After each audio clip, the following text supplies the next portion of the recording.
of the Socha River. What we are talking about in this paragraph is, we're talking about Staroverstvo. And the literal translation of Staroverstvo would be old belief, as perhaps some of you may already have read writings of Professor Črnić, or old believers in sense of Staroverci.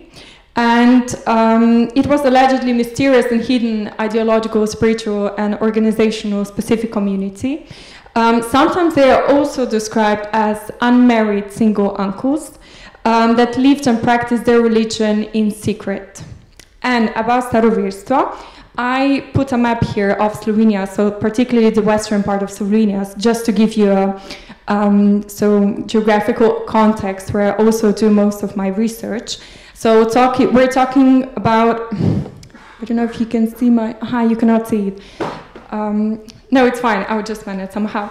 So the western part of Slovenia, you can see from kind of close to Kranjska Gora, you see on southwestern part of the map of Slovenia. So it's Trenta Valley, so from Trenta Valley, yeah, it's fine because I don't think so I can manage to that one is up. So from Trenta Valley to down to the Karst region, where you can see close to from Sežano, Škocjan, Rakek, and so on, even lower. So yeah, this is just the geographical context we're talking about. And as I tried to show with this paragraph, I was actually citing Pavel Medveščak-Lančar in one of his interviews for journal Outsider in 2017. Staroverci had a really animistic worldview, and they believed in natural spirit, in the energy of the trees, of the stones, and so on. In this sense, also, I would try to present how Staroverstvo is what kind of shapes it's getting today, what kind of faces is showing us today.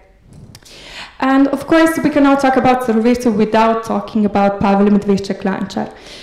He was born in 1933, and he sadly died in October 2020. This was just exactly 1 year after I started doing my PhD, and sadly, I met him, but I was not able to talk to him personally.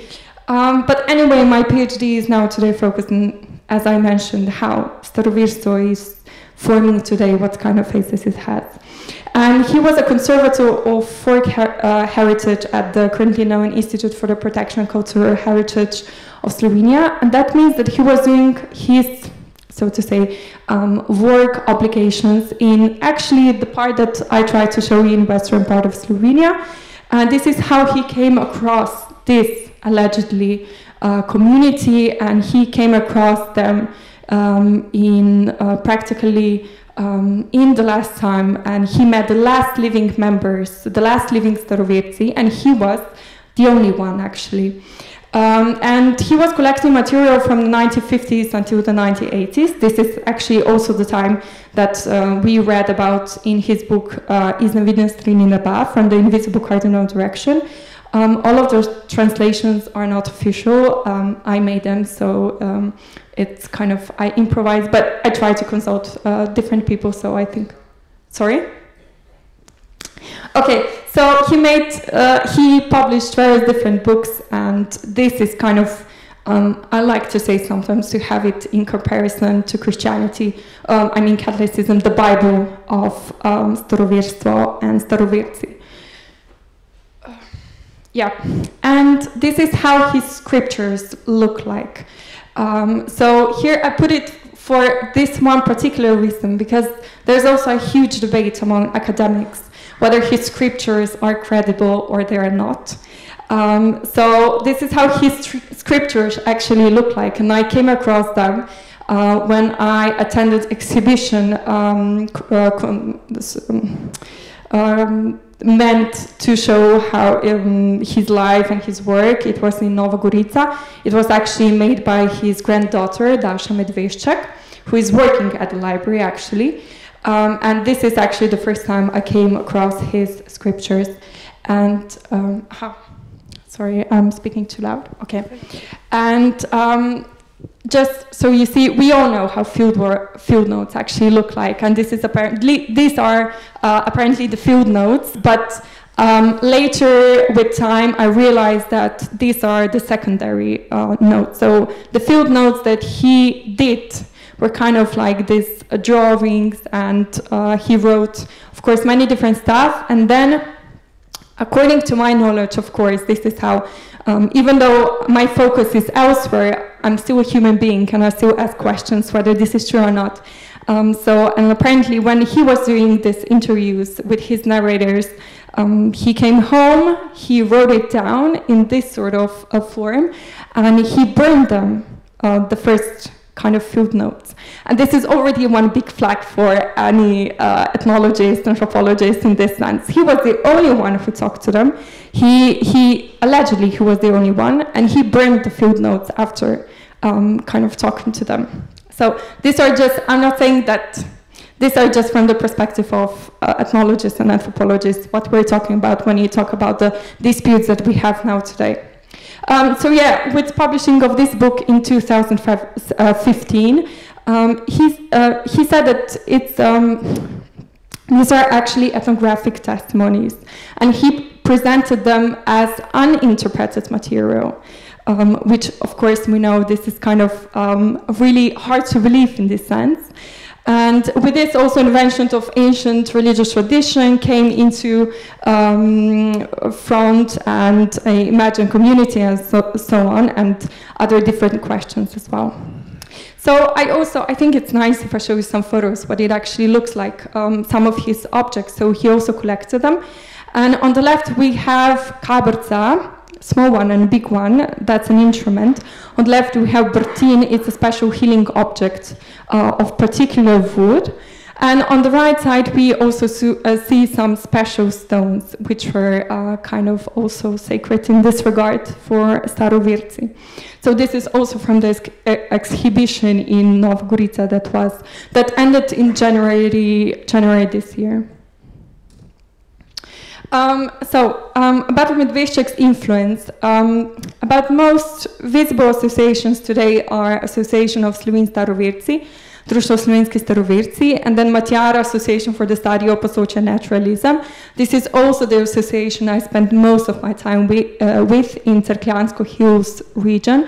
This is somewhere between, very close to Posočje, so close to Tolmin, Soča River, and so on.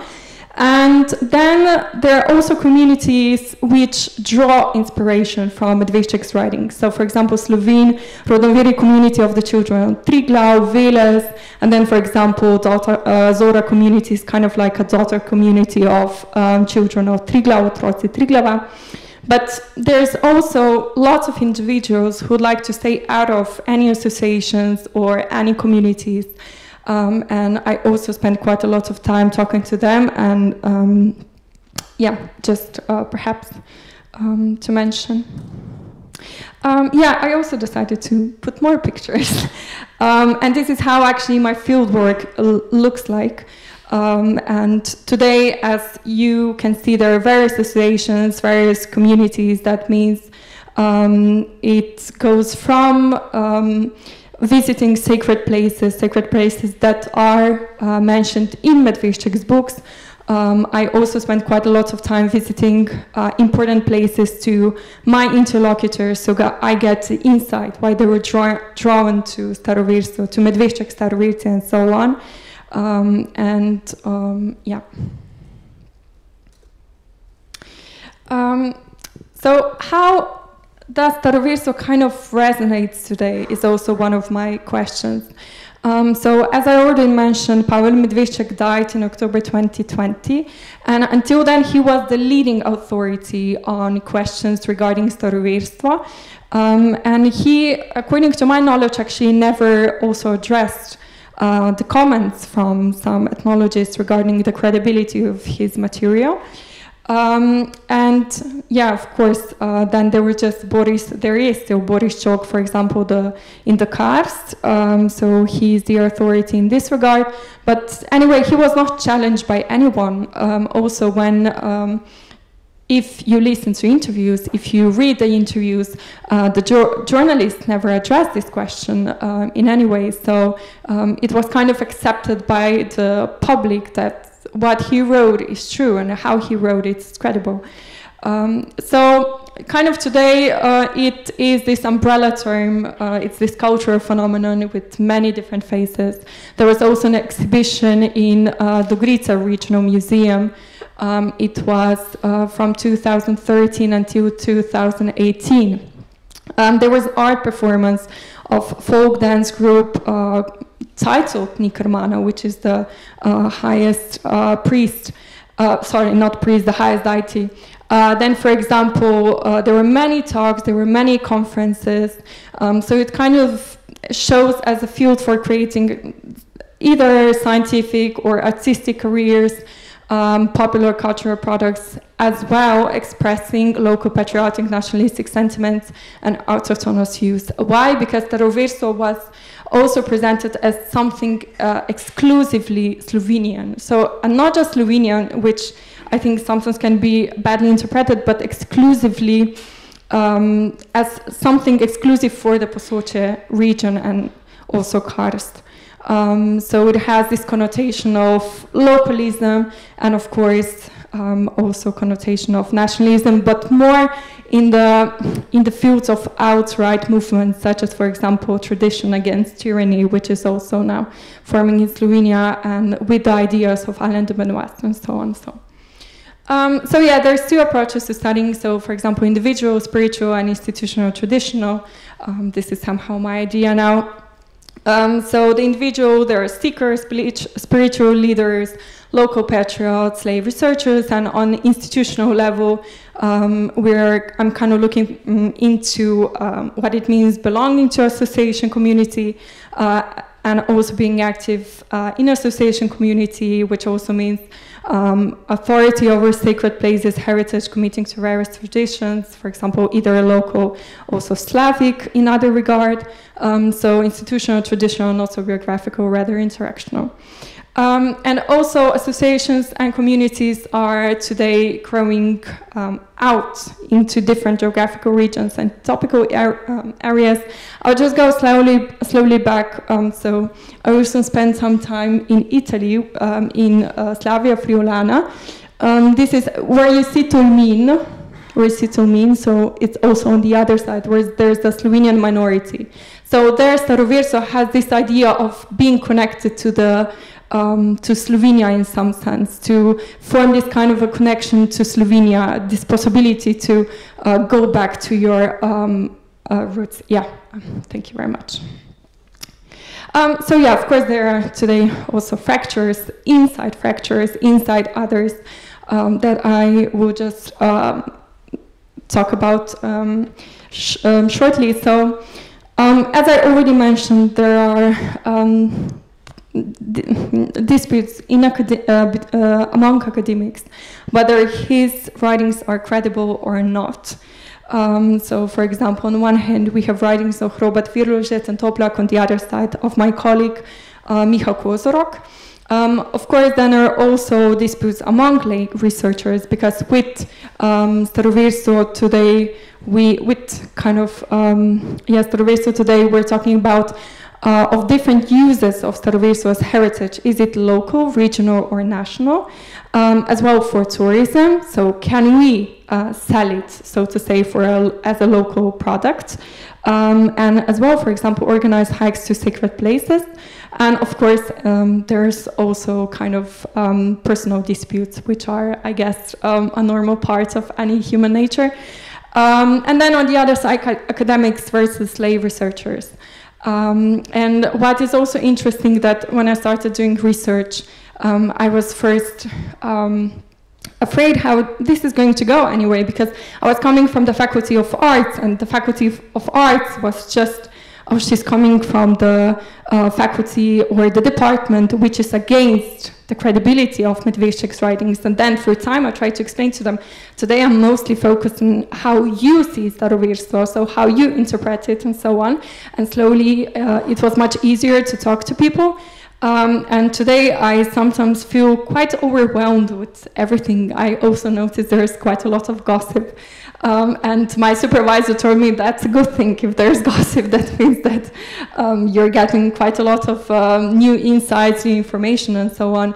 But I also realized that my position in among them regarding associations and communities, as I also noticed that sometimes they expect from me, they try to present to me as credible material. So in the end, this is really, generally speaking, to say, yes, actually Medvedčuk's materials were credible, or of course any kind of argument against it is always not accepted very nicely. So, for example, I do not mention my colleague that many times when I do field work, for example, Miha Kozorok, because he's saying this questionable stuff about Medvedčuk's writings.